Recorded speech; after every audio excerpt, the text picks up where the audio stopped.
I was eating a handful of nuts a day. Yeah. And I was literally killing myself, Yeah. falling over, passing out. Yeah. Like, that's not healthy, and I don't want to be that.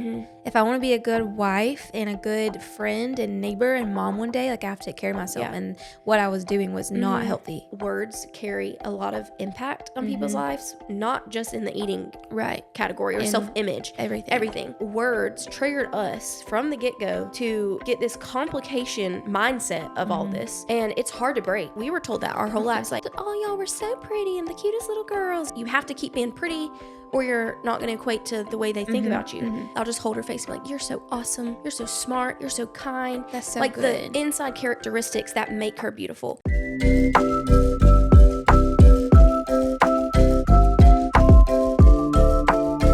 Hey y'all, welcome back to the Salty Podcast. Today I'm here with my sister Sage, who has been on here before. Hello again, everybody. She is visiting from Kentucky.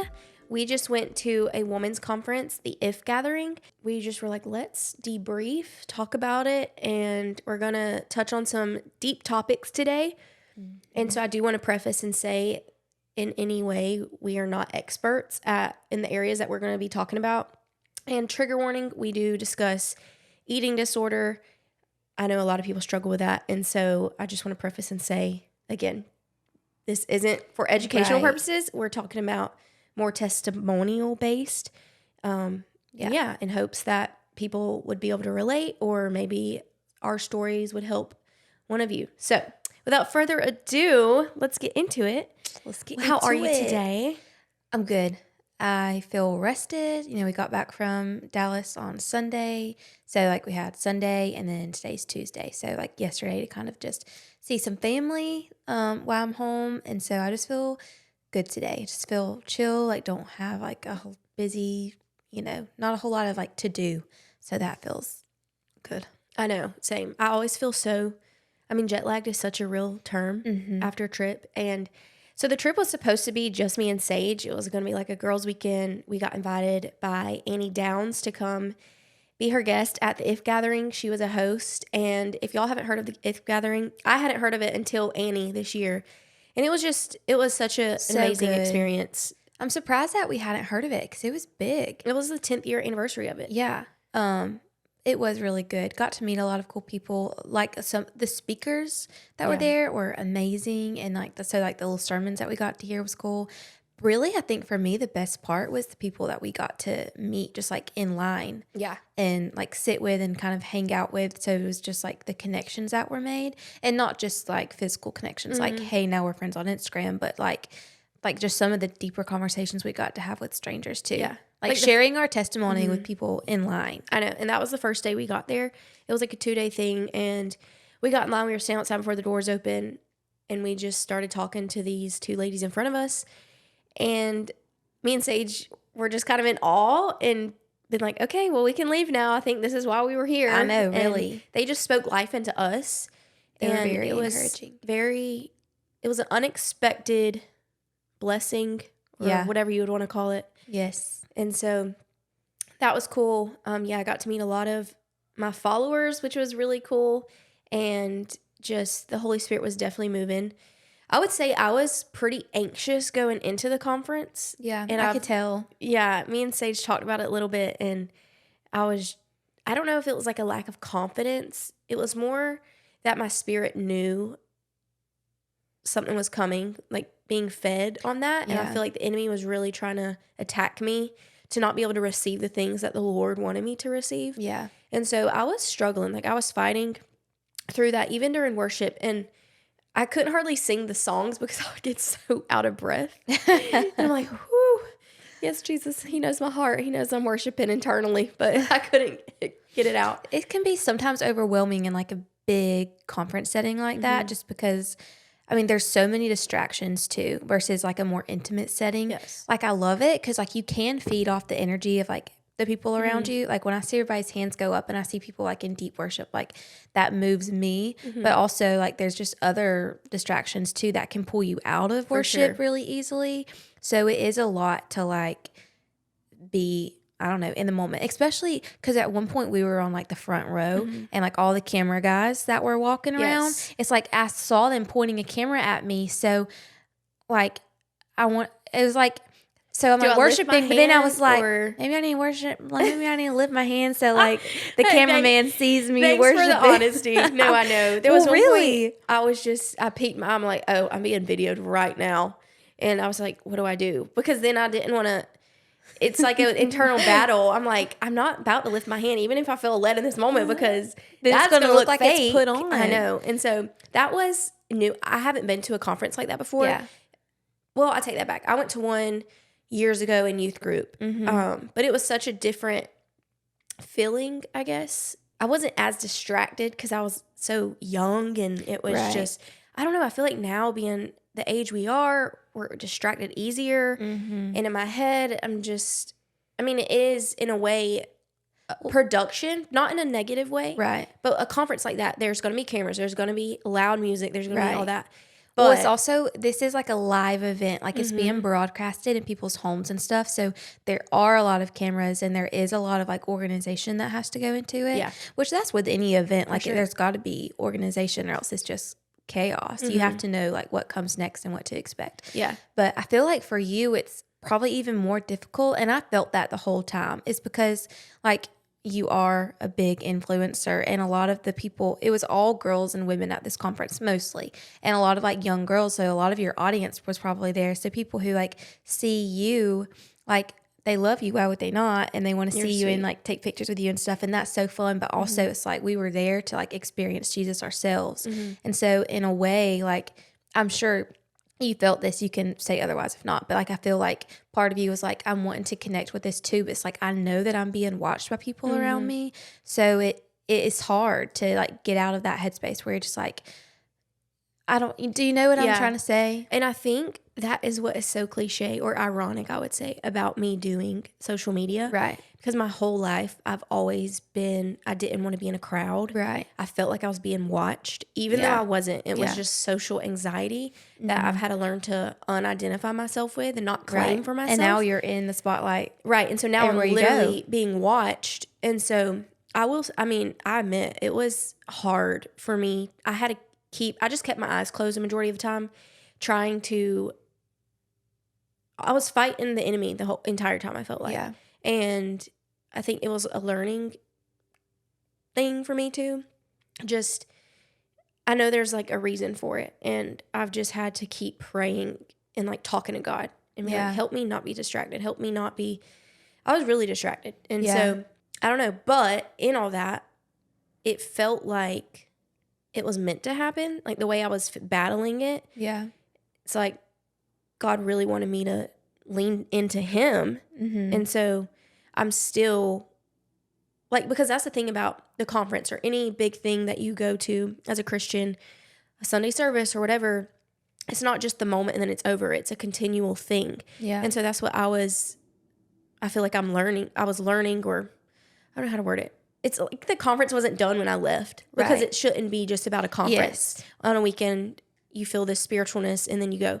And that's what I liked that I was going through, is that it didn't feel like this high for me. Right. Like it has in the past. And so it's like, okay, no, this is life. Like I'm here to worship God and stuff, but I'm also here to worship him tomorrow and the next day. Yeah, that's good. And so if that made sense. No, that makes sense. That's good. Because I remember going to conferences when I was smaller, and it's like there's so much anticipation leading up to it, and you're there with all of your friends, and there's like the big guest speakers and all the music, and so it's like you are like on like this high, and then that weekend's over and you go back to school and you're like, and you're like, what's wrong with me? I don't feel like as.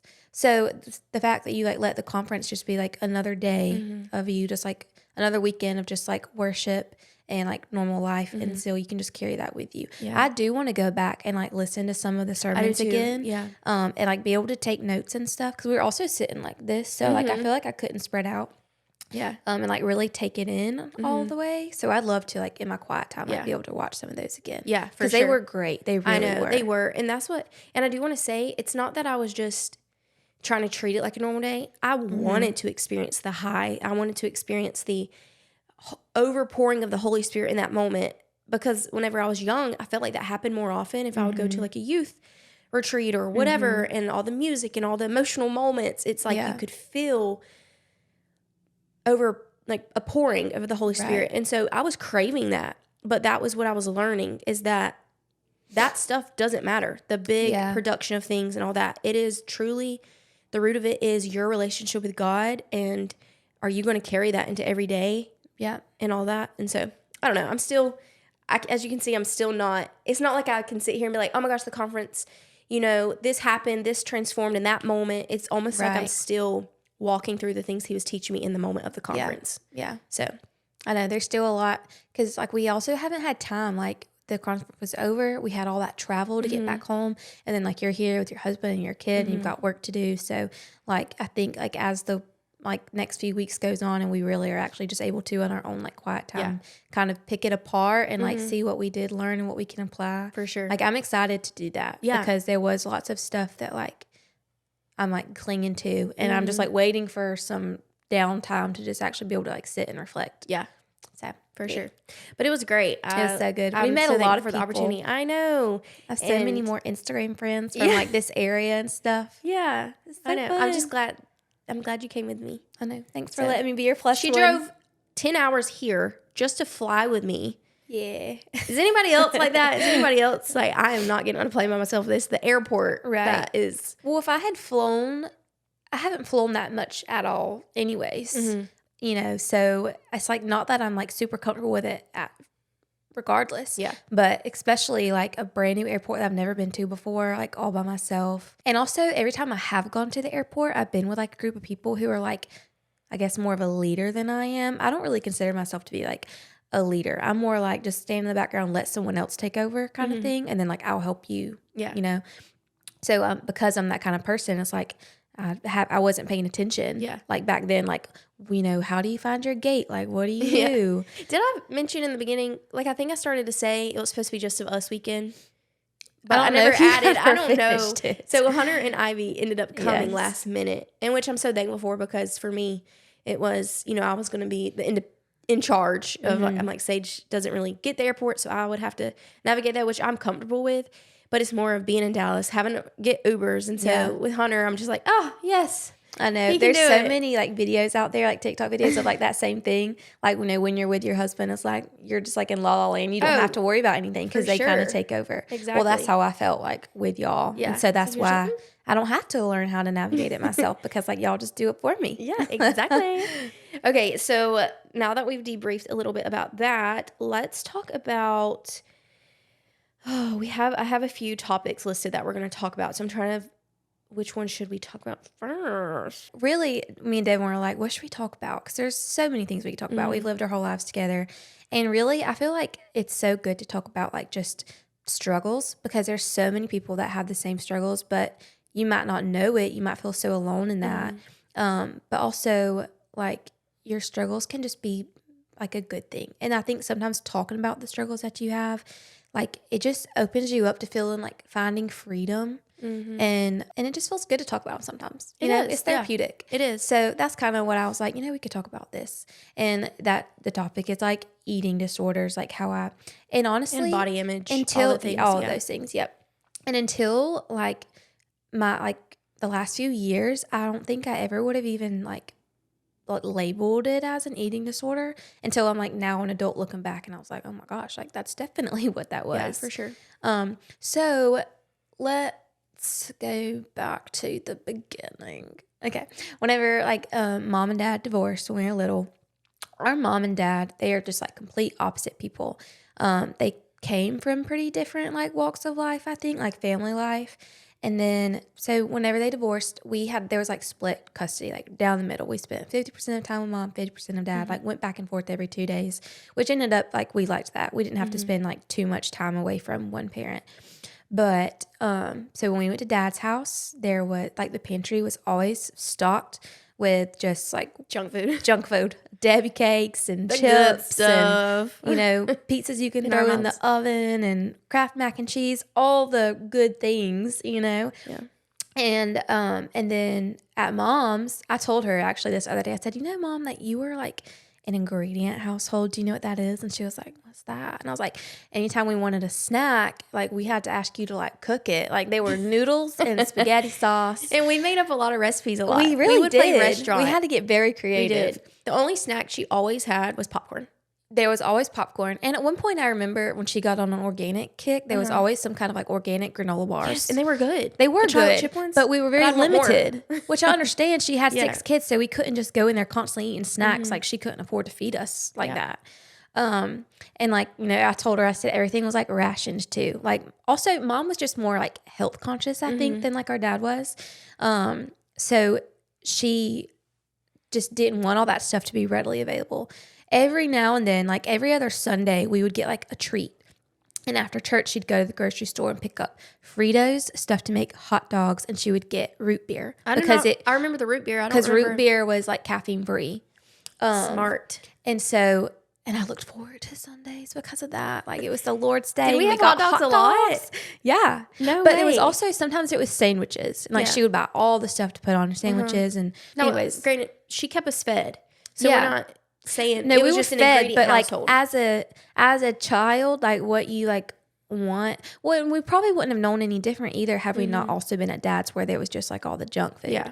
Freely given at any moment. Open the cabinet, there's Debbie cakes in there. Yes. Doritos. Yes. All that stuff. But also at dad's house, it was just me, Logan, Devin. At mom's house, there was all of us, 6 of us. all 6 of us. So like, you know, we went through food faster and we, you know, she couldn't be like, okay, you know, you can have this whole bag of chips. Like you got to share with your siblings. Yeah. So even milk was like a ration because we only drank water, like juice for breakfast. And then like milk was a delicacy. Like I still will reach for a glass of milk sometimes. Love milk. I thank that woman for feeding me milk because some people are like, ew, you drink milk? You like milk? I'm like, I could drink milk for breakfast, lunch, and dinner. Like not just in your cereal or dipping your cookies like in it. if we're eating spaghetti, A big glass of milk. Well, but when we were little, it was not a big glass of milk. We actually had like the little mouthwash cups. And because we would go through a gallon in 3 days. I mean, 6 kids. So yeah, and even now, whenever I go to like pour Connor a glass of milk, we'll have like a red Solo cup, and I'll fill it up like not even halfway because I'm like, that's plenty. And he is like, Sage, you don't live at your mom's house anymore. He was like, you can pour me a big old glass of milk. That's funny. That is funny. Okay, anyways, so that's just to kind of give you like the backstory. Like, I think that played a lot into it. It was confusing. It was confusing because we'd go to dad's and have access to all this food. At mom's, like, it just felt more like limited or like it was just healthier, which you'd think like that's good balance. But really, like, it didn't feel like it was sugar good balance. is addicting. Yes. And so when you start introducing all of the bad stuff, that's all you want. Yeah. So even, it's at mom's, I was like, I can't wait to get to dad's to do this. And when we were at dad's, like I would just like binge because I knew I was going to go to mom's in 2 days and like not have that stuff. Yeah. And then body image, like I feel like, I don't know. And it's partly the world too, like the world around us. It was the same back then as it is now. Models on the magazine covers, like you see that and the world tells you like what is beauty. And I was like, okay, well, I do not look like that magazine model, so I must not be like beautiful. And I let that like mold, like what I saw was beautiful and what made me like worthy. And that's kind of where I saw my worth. So as I got older and I realized I could control that, like in high school, I remember I was like, okay, well, I know I need to like eat less, eat better, to make my body look like that. And I think an important part is your weight loss journey in middle school. I think contributed to also because you started getting compliments when you lost weight. That's good. Okay. So I like 4th, 5th grade, I was pretty chunky. I was a chunky little gal. And I didn't really know that until I kind of was picked on. There's several things that actually stick with me still to this day. I remember some of them. Just name one of them. I had a little like boyfriend in the 5th grade, and he told everybody that I was pretty in the face, but not in the waist. That breaks my heart. And still to this sad. day, I was in the 5th grade. How old are you in the 5th grade? 11, 12? Oh, younger than that? Oh, younger than that? Yeah. Okay, I don't know. Young to be told that. And so I was like, okay, well, I'm a pretty girl, but like I'm not enough because I'm heavier. And so like, and then there was some other things that I got told too.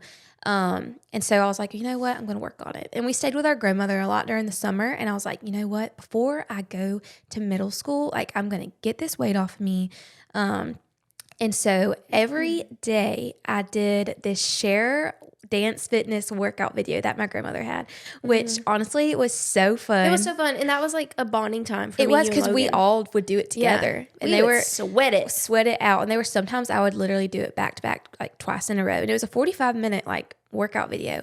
And then I was helped to like count out like calories and stuff. Like I'd made a sandwich and we got like the low calorie bread and the turkey and like the light mayonnaise. You would go get salads from McDonald's. Count out my chips and then I have like a little fruit cup. I remember even at like holidays when I was like super like, okay, I'm sticking to this. I'd see my family like walking around like eating like pie and I would grab for a little fruit cup. And I was like telling myself like, this tastes just like what they're eating. Like it's the same. So over that summer I lost a lot of like, I guess it was honestly a lot of baby weight. But I lost a lot of that and I went to school and like my family was like complimenting me, like, you look so great, Sage. And my friends even, you know, I just felt better hanging around them. I wasn't getting as teased as much.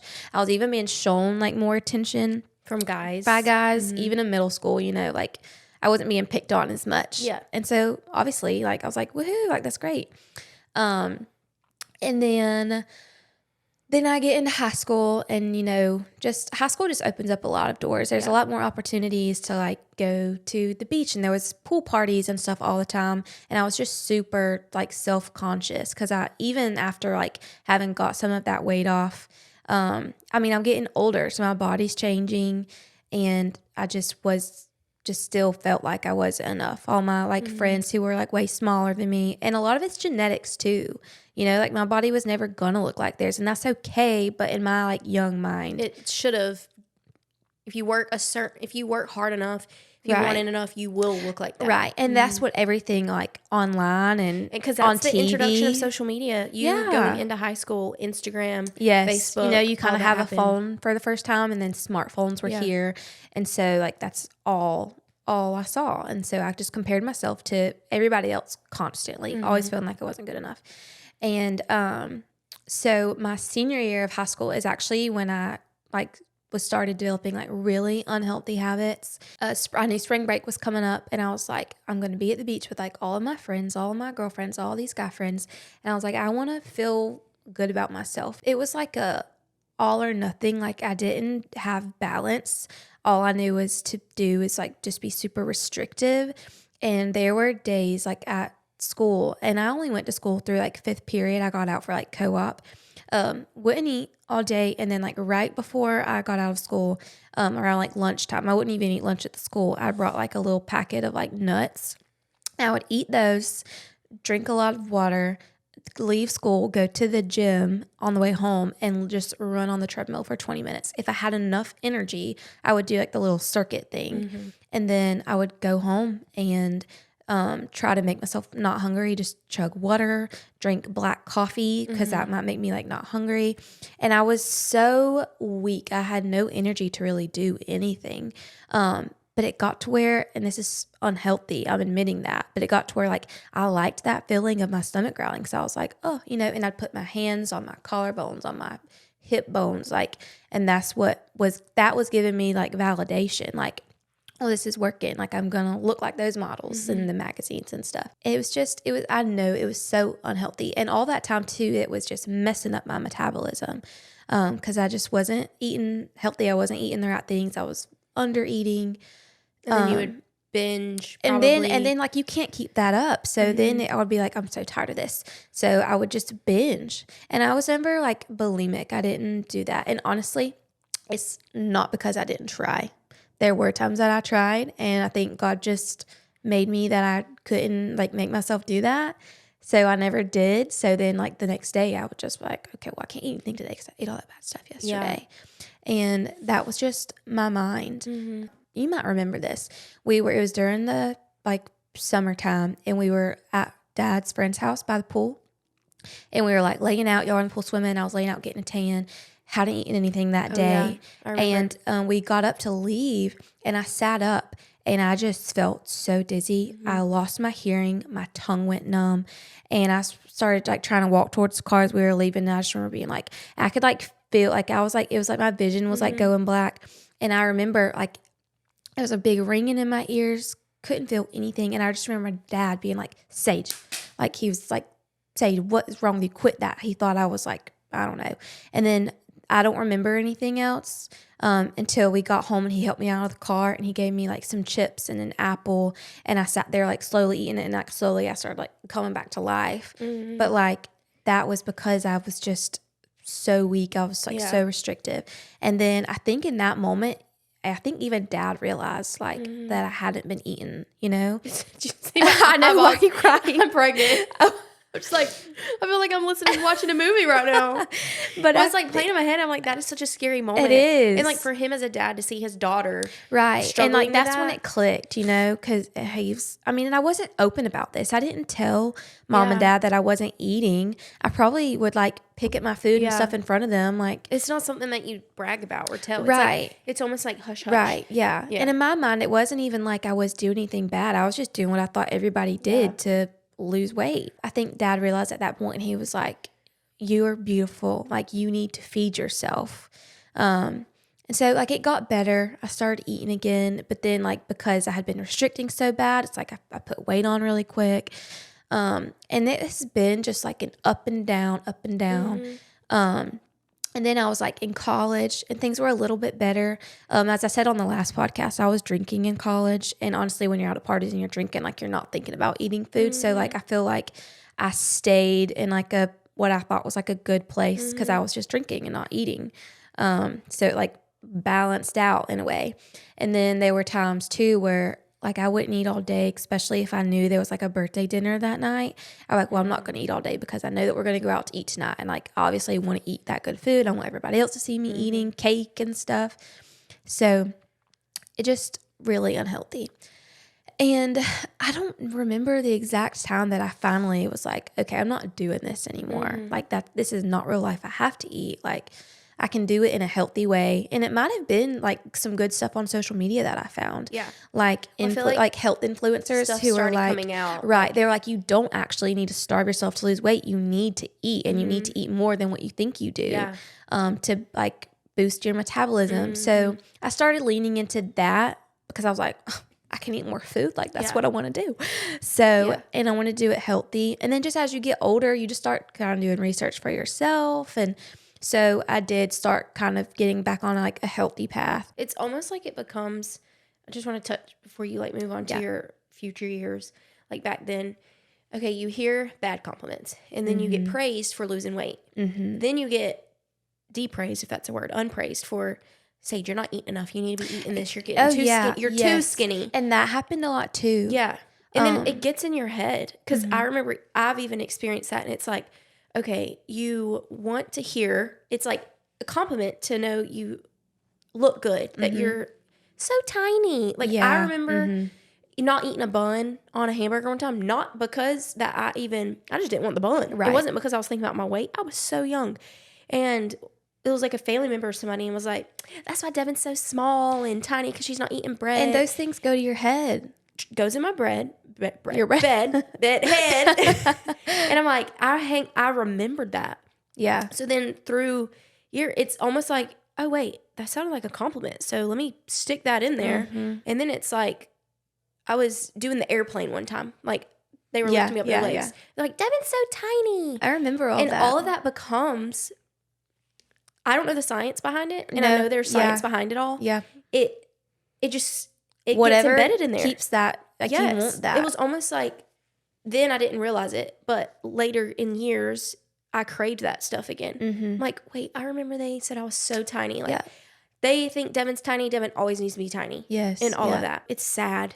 And then so like sad. You see the women that men craved, or the women that people around fit, you, skinny men, and it just like, you're like, that is what we're supposed to look like. That's what everybody wants. So I need to do that. And I remember looking up, like we would always look up diets, Victoria's Secret diet, and it was like 1 egg, apple cider vinegar or whatever. Like, I'm remembering this stuff. All of those things, like the military diet, the 3-day diet, and then like the Beyonce diet when it was like that big old jug of water with like pepper, like cayenne pepper or something in it, and like all kind of stuff. And I did all those things. And when I was doing that, you know, our family was watching me do it, but it was also just like a fad. Like everybody was doing it. So it's like, it wasn't as like frowned upon, you know?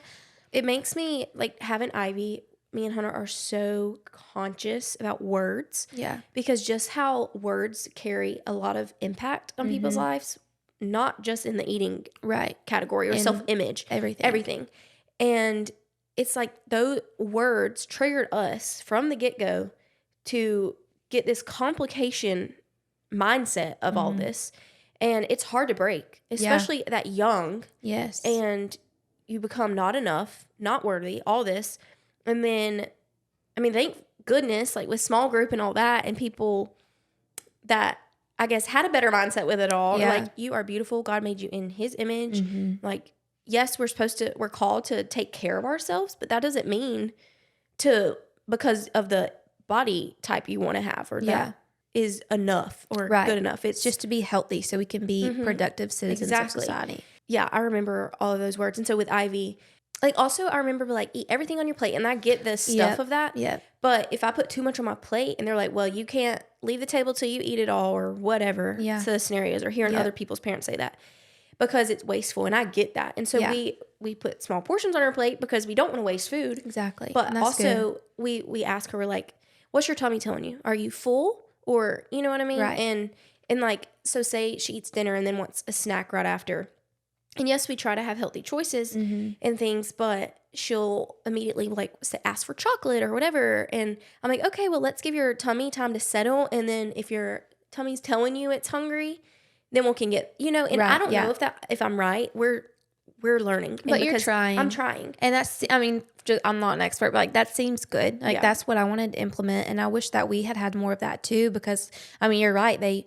You set your plate of food, and if you're told like can't get up from the table until it's all gone. And I'm like, okay, well, I'm still doing that now as an adult. And like, you know, even when I'm full, I finish my food. And so like I do, and that's something like you can implement too, is like just portion control. Yeah. Like that's so important too.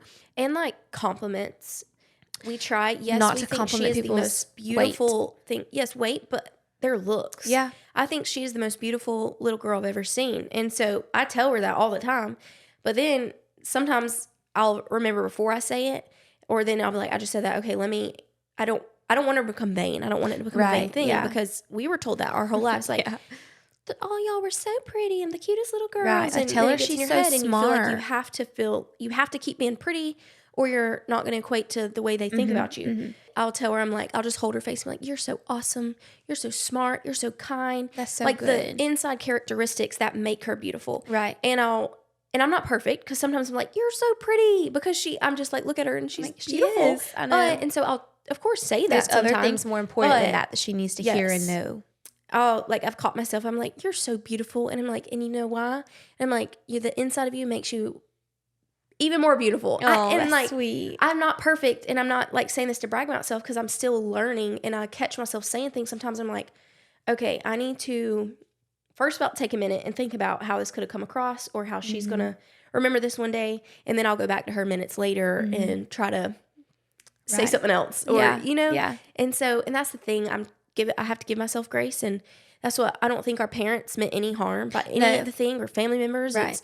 We just say what we feel and whatever. Yeah. But because of what we went through. Yeah. Internally. Now we can learn and like do better. Yeah. Because they struggled with the same stuff. They struggle with self-image and body image and all that stuff. You need to be more mindful of like what you're saying when you compliment somebody, because like you were at the beginning of your little spiel, whenever I started losing weight, everybody was giving me praise. And then it became, Sage, are you eating enough? Like, and I was like, what do you want from me? Yeah. Do you want me to be little or not? And also like, it was just really damaging. I even had friends start to tell me that like I looked like the Scream. Like too skinny and everything. The Scream mask, because my face had started sinking in. And like, you know, the same people who were giving me praise for losing weight and like starting to look fit and healthy and good. Healthy. I was not healthy. Were the same people who started to be like, you just look so sick. And I was like, I know. But then also, like the same day that someone told me I look sick, somebody would be like, oh, you're so tiny. Or someone comment on my Instagram, go eat a cheeseburger. Remember when everyone used to do that? To you? No, in general. Oh, and it was a compliment. The biggest compliment if someone commented on your Instagram and said, girl, you need to go eat a cheeseburger. Yeah. And you're like, oh, that means I'm skinny. That means I'm skinny. Yeah. I'm not going to go eat a cheeseburger because I wanted to keep telling me that. Like, it's just so damaging. And I know there's so many people out there who have gone through the same thing and who still do. Yeah.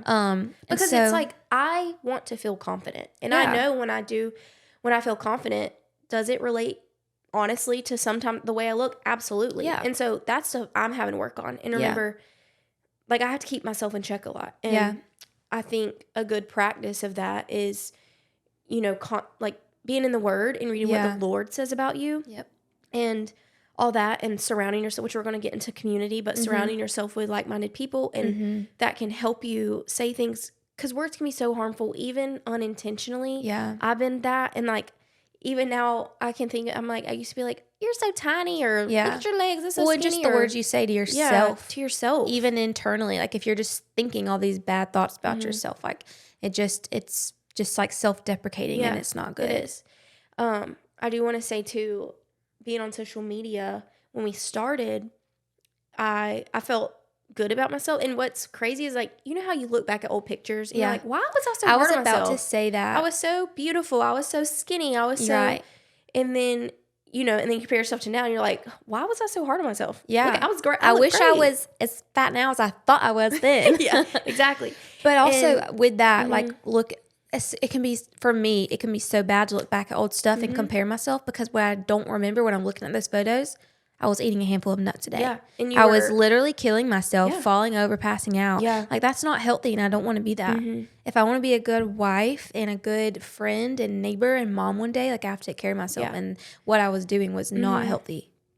At the beginning, so when I started social media, so I was an undiagnosed diabetic, type 1 diabetic, and I had my own health issues, going on my own health journey that I didn't share about.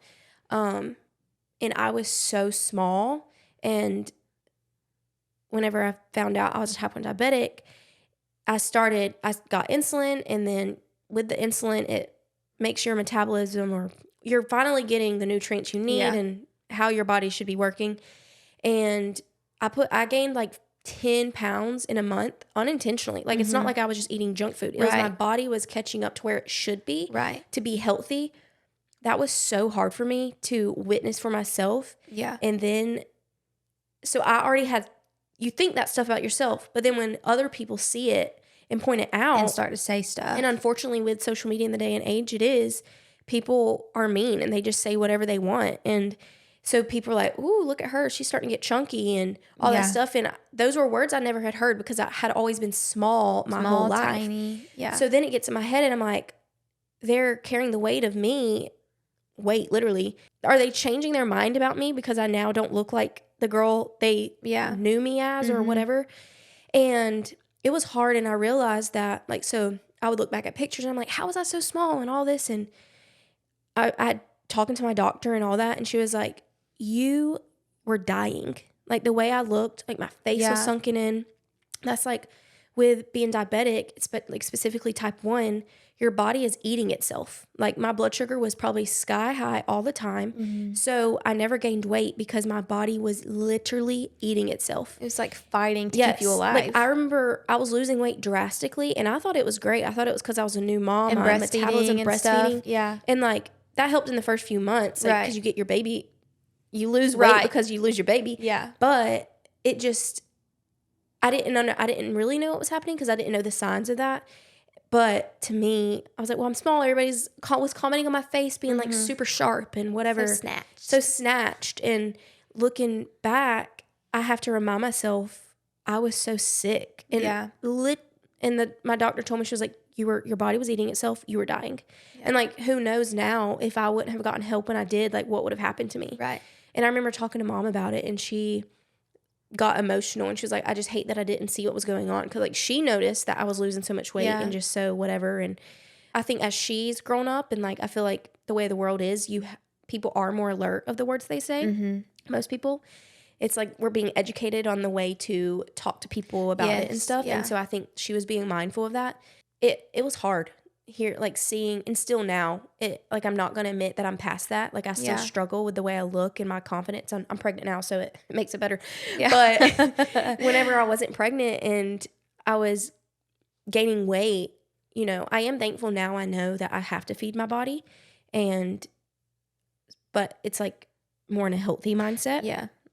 But yeah, it's hard. And social media, if there's any, like specifically young girls talking, because listening, because that is the stage where I feel like it really twists in your mind, and you want to look a certain way, you want to be a certain way to feel enough. Like, I know it's so cliche to say, and it's going to be so hard to get the point across, because it's just like, yeah, I hear that all the time. Yeah. But like, you are beautiful the way you are. You are made the way you are. Like, you do not have to look a certain way to be skinny or fit in the world's eyes and all this stuff. And just like, my strive is to be healthy. Yeah. Whatever that my body looks like, as long as my blood work and everything's good. Exactly. And yes, and it's also, you know, in the Bible, it talks about gluttony and stuff. So it's not like, I know not to do that, because I binged a lot. And so that was a struggle I had to get past. And so, but it's hard. It's been hard. Years in the working. It's really hard. That. You know, and now I have Hashimoto's, which is a thyroid disease, which affects my metabolism. Like, it can be extremely hard to lose weight. Just eating healthy and working out. It's like, I have to be so consistent. And then sometimes I feel like I still like don't even see a difference. And I just like, to be healthier, like there are some pounds I need to lose. But it's not anymore about like really, I don't know, like it's not about like looking a certain way. I just want to be healthy. I want my body's working how it should work, and like just feeling good. Like, because there are times now, like if I didn't like lose another pound, it's really all on how I feel. Because if I just feel good internally, then like I'm going to have more confidence. I'm going to be funner to be around. I'm going to be a better wife, better friend, better sister, better everything. So just like eating like healthy foods, drinking a lot of water, just being active and getting movement in, like those are the things that I try to focus on now, and not be so restrictive, because life is about balance. You can't be so restrictive forever, because then it's gonna make you sick. It's gonna hurt your metabolism. It's gonna make you fall away from that and then binge, and then it's just a constant back and forth, and that's just so unhealthy for your body. So we're talking about this not because we have it all figured out, because we still struggle. I struggle every day. I mean, I remember being in the hotel room and getting ready for the conference, and I was like, I don't like the way anything fits on me right now. It looks at me, and I know I'm pregnant, but still it's such a mental thing, and it can affect your whole mood. It really does. And I had to apologize to Sage and Hunter, and I was like, I'm so sorry. I was just like in a mood, but and it's sad. But you're beautiful anyways. Thanks. And that's what it's so tricky, because it's not like I'm like, I don't know. Promote healthy, not by even the way you look, but it's like just health all around. Okay. So I know that was really deep and heavy, and just you're beautiful. You're beautiful. Just the way you are, just the way God made you. Yeah. And so compliment people, tell them how like beautiful their soul is, because that's in their mind. We don't take this vessel with us, honey. No, go straight to the dust. Yeah, dust we came, dust we return. Yeah, something like that. Yeah. All right. So sorry that we have been talking for a while about that. I want to talk about like when you moved to Kentucky. Let's talk about the importance of community and how that is. Okay. So kind of give a little backstory of you moving off and stuff. So, you know, I lived in Dothan with Devin, with all of my family, all of our friends, grew up here. So, like, when you grow up somewhere, I was in the same place for, like, 24, 25 years. And so, like, it's my whole life. We had a great community here. Like, my family is really big, and we've always been, like, really close. And then, like, probably, what year was it that we had that bonfire at your house?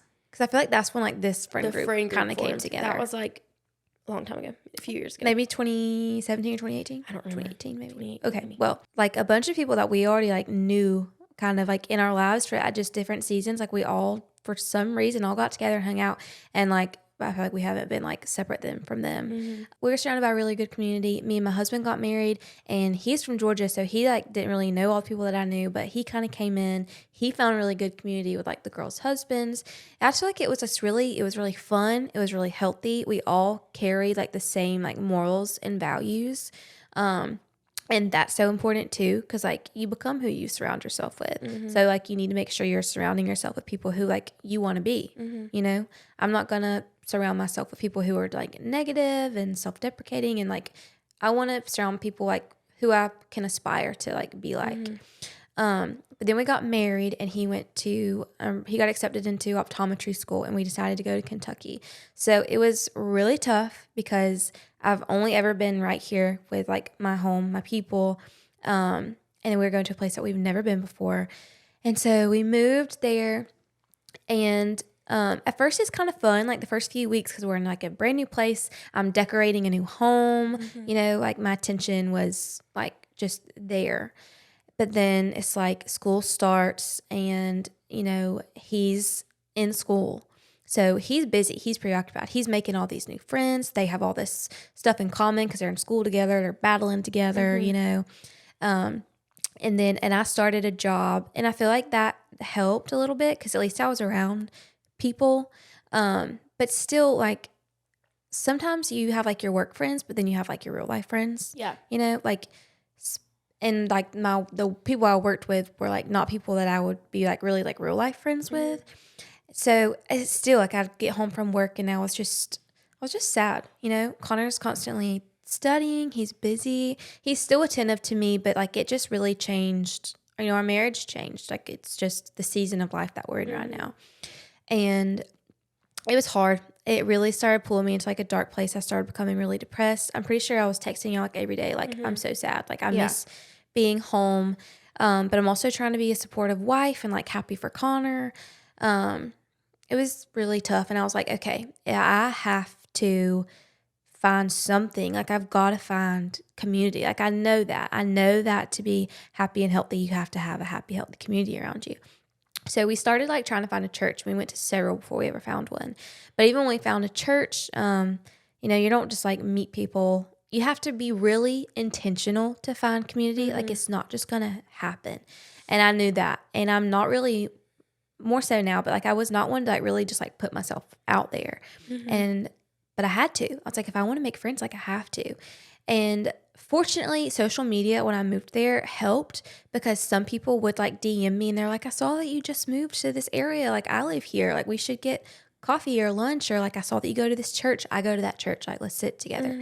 So that really, really was helpful. That's awesome that other people do that. That shows the importance of we be the friend or the stranger to somebody that you would want to be to you. Yes. And so, and that's actually where like one of my best friends in Kentucky, like that's how that happened. She actually was like, I think I saw you at church today. She messaged me on Instagram. She was like, I go there too. She was like, we need to like sit together. And so we messaged back and forth, found out like when we were going to be at church. She was actually a door greeter. So like serving your church, you're going to meet some great friends. And that same day that we met for the first time, we were like, let's get lunch afterwards. And we went to Applebee's. Aww. And we just started getting to know each other. And then we started like leading a small group together. Her husband was really nice, and him and Connor got along. So like during Connor's like summer break, we were over at their house all the time, like game nights and stuff. But it was so easy to connect with them too, because like we were on the same like page as far as morals and values. We were going to the same church. Like we were all trying to grow in our faith. And it's so easy to connect with people whenever you're like aligned in that way, you know, because it's like more than just like a superficial friendship. We were getting deep in on our game nights, like talking about all kinds of stuff, you know. And the deeper and more vulnerable you like allow yourself to be with somebody, like just the more they can actually pour into you and love you and like grow that. Not saying that you should just be vulnerable with everybody. You have to grow some form of trust first. For sure. But then I got plugged in at the church, and that's helped me, and just, you know, met some other cool people. But you really do have to like open yourself up to like find community. Yeah. 'Cause that's isolating. It's like very going isolating. Somewhere and not having anybody. Yeah. And like, cause you could have, I'm proud of you because you could have easily just reverted to, okay, well, you know, I don't have, my friends and family aren't here. There's nobody really, I don't want that, or I'm not going to find anyone like that. And so I'm just going to be a homebody, and nothing wrong with being a homebody because you're still a homebody. I'm still a homebody. Be a homebody and like just keep yourself isolated. Keep the walls up. And unfortunately, when we are in that isolated mindset, that is when the enemy, he likes to get us to an isolated point. Because he can make you feel so sad and well, it's like depressed and terrible. right. And you believe the thoughts, you believe the things that he's saying to you and all of that. And I've been there so many times, even when knowing I have the community around me I need. He can still trick you and manipulate you into thinking you're an outsider. Lonely. Yeah, an outsider and tell you lies and all this stuff. And that is why it's so important to stay in your word. Put the armor of God on every day to make sure, like Satan, you cannot tell me a lie today. No, sir, you do not belong in this house. Get out. Right. Open the door. Bye. And even then, like, I have a little bit of a community up there now, but even there's still some days, when I started working from home, all of the other like people that I had met and like had connection with, they still had other jobs. So schedules always didn't like allow us to like go hang out. And so it's still, even in those, like I'm like, oh, I'm so lonely. Like Connor's at school. My friends are at work. I'm just here by myself. Like it's sad and it's isolating. And there are some days that I kind of just sulk in that. Well, sometimes it's comfortable. Yeah. It's comfortable to just kind of sit in your sadness sometimes. But then there is like, no, sir, I got to pull myself out of this. I turn on some worship music and I like have to like refuse to believe that like I'm lonely and sad. I'm like, I'm so blessed to be here. Like my husband's in like a doctor's school. Like I have a loving husband. I have a great church. I have a huge family at home and friends at home that still are for me. And the friends that I have here, they're working, but like I have to trust that they still are for me. That's why I love the thing people say for the one negative thing you say about yourself. And this goes to anything, even when we talk about body image and all that. Or if you say it, all right, 3 positive things. And so that's like what you have to do. And that's good. It is exhausting to have to, like, just being honest. That's why I feel like we get comfortable, because it takes energy to try to find the positive stuff. Yes. And that's what, if we get comfortable in our self-pity, that is one of the most dangerous places to be. Speaking from experience, that's whenever I started having suicidal thoughts, depressed, like I was believing the lies of the enemy because I was not doing anything to fight it. Right. I wasn't putting the armor of God on every day because that took work. I wasn't reading the Bible because at that point my mind was set. Yeah. Nothing's going to help me get out of this hole. Yeah. God doesn't hear me. He sees me sitting here and he's not doing anything about it. Right. But the whole time God was there. Come here, baby. Get on my leg. Just grab my hand. And I'm like, no. Like all the resources we need to help us are around us. But we have to just dust our feet off and just get yourself up off the couch. Like there are so many days too, like, I'll get up and I'll drink my coffee. Connor goes to school. I'm sitting there with Bear. And I've got my Bible right in front of me. And then it's like I don't open it. It just sits there. And the next thing I know, I'm scrolling on my phone. And then and that just starts my whole day off. Because then next thing you know, it's been 2 hours and I'm still scrolling. And then I have no motivation. I'm like, I really want to go to the gym, but I don't get up. I just turn on the TV and find something. I need to do laundry. But the days that I'm like, I am going to do this today. Like I'll read my Bible, I'll do my devotional, turn on worship music, get up, wash my face, throw a load in the laundry, to go ahead and start putting on my clothes. It takes energy. When you're sitting there and you're comfortable in your pajamas and you're like, I don't want to do anything today. And not saying that's a bad thing all the time, because I love me some chill days. You need some rest. But whenever, but there are some days you need to get up. Yeah. Like if you are like, I know I need to be doing all this stuff, but I just don't want to. I don't feel like it. Like I feel like that's not as healthy as being like, okay, today I'm going to have a lazy day. I need to rest. Like I'm not going to, because there's days when you should rest and be like, because social media in the world like just pushes busyness. It does. Constantly. Yeah. Like you constantly need to be doing something. You need to be productive. You need to be running errands. Like you got to be doing something. But there are some days where it's fine if you don't leave your house. If you just rest and, do nothing. There are some days that's okay. Yeah, for sure. And you shouldn't feel guilty about it. It's a balance. It's a balance. Yeah, for sure. But the days that I do put on my worship music and I'm just like, okay, God, you be with me today. Those days always end up being so much better. And also another thing is like, I've just gotten more, because like I crave that community. Like I want it for myself. I've been more intentional and like I've learned to love it. Like at the conference, like whenever we were standing in a line behind those 2 girls that we ended up having like such a good connection with, I was the one that was like, hey, like it took you speaking up. Where are y'all from? Yeah, exactly. And then it leads to so much good things. Like they prayed over us before we left. It was at the awesome. end of it, and it was just so. I'm getting a stretch. Hang on. My belly is like at the point where it's the round ligament pain's happening. I'm like, I got to get up soon. I don't know anything about it. Yeah. Even, okay, yesterday I had to go to the tag office, and like, yesterday I did my devotional at your house, and I was like, Lord, help me have a good day today. I was like, I don't want to feel stressed about running around. I was like, and then I ended up having to go to the tag office. I was like, the devil is trying me. But I still, because I had prayed that morning, I was very mindful, and there was a little lady sitting next to me, and I was like, I'm going to make this as pleasant as of an experience as it can be. I am proud of you if you spoke to her. I did. To her? I'm so proud of you. I was like, I said, there's a lot of people in here, isn't there? Because even if you like say something like that to somebody, she just giggled, and she was like, there sure is. She said, we picked the wrong day to come here. And that just like kind of gave you a little giggle. And and so we kind of just made little comments back and forth, but it just, I don't know, it was have better. To do better about that. Yeah. As much as people would be surprised, I am an introvert, extrovert. Yeah. So I can be like, hey, how are you? Oh my gosh. Like I can have a lot of energy. Yeah. And then it's like, as I'm talking, I'm like, you just feel that going down. And then I need to like go reset real quick. Yeah. And so but I just like, just think like when you go into like a store, or if you're like in line at the checkout or getting coffee through like the drive-through, when that person does more than just, here you go, it's $8. Like, your smile is like, so precious when they're today. Like, when they open the door, they're like, hey honey, how are you doing today? Like, you look great. Like, what are your plans for the day? Like, just even those little conversations, like they just make you feel good. It does. And so, and it makes me feel good whenever I actually like open up and like talk to somebody. It can just, it's kind of like romanticizing like the little things in life.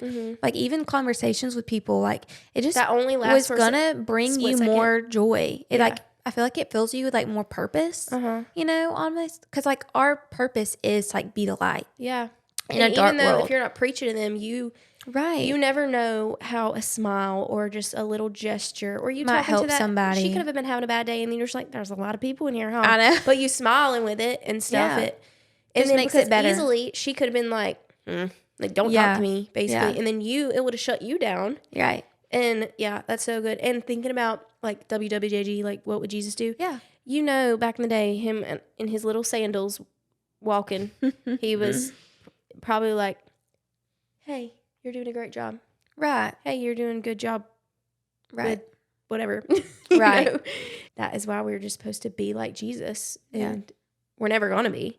But just to strive to be more like him. Yeah. And it just leaves a good impact on people. So I just feel like I get like purpose and like fulfillment and joy out of like just trying to like reach people more than just like what like you might be expected to do. I love that. And that's what I hope all you listeners, if you made it to the end of this, feel just the need to just remember that you matter, and how you act and the way you receive things, it can matter too, and going back to the eating disorder, or the compliments, or the negative stuff. Like for me, the negative comments that I get all the time. Right. I typically just don't look, but if it pops up, I'm like, okay, I can receive this and take it on myself and identify with it. Or I can see this and me just be like, I need to pray for that person. Right. And not in a passive, sassy way. Just be like, something must have happened or is happening in their life to it's making them feel better to put me down. Right. But and what they choose to say, like, I don't have to receive it. I don't have to believe it. I can stand firm in like what I know God says about me and what I know is true for myself. Yes. Amen. Yes. Well, thank you for being on here. This was so fun. Thanks for having me again. So next time you come back to the dot, I will, that's Dothan. We'll have to talk some more about everything. I know. And just, But is there anything you want to say to the audience about any of the topics we talked about that's on your heart right now that you just feel led to say? You're beautiful. Your soul is beautiful. Your mind is beautiful. Regardless of what the scale says or regardless of who's on the magazine cover, just be healthy. Treat your body like a temple, because it is, for the Holy Spirit, and God indwells you and lives inside of you. And then because he lives inside of you, you're supposed to be a reflection of him. And so just think about like how you want to make people feel when you interact with them. Because I always remember how somebody made me feel. I don't even remember what they exactly said to me, but I remember like when I was around that person, like I just felt so safe. I felt so good. I felt so appreciated, so happy, so loved. And make that like your mission is to like make people around you feel loved, even if you're in the tag office. So. Yeah, I love that. Well, thank you all for being here. Thank you for listening, and we will see you next Monday. Bye. Bye.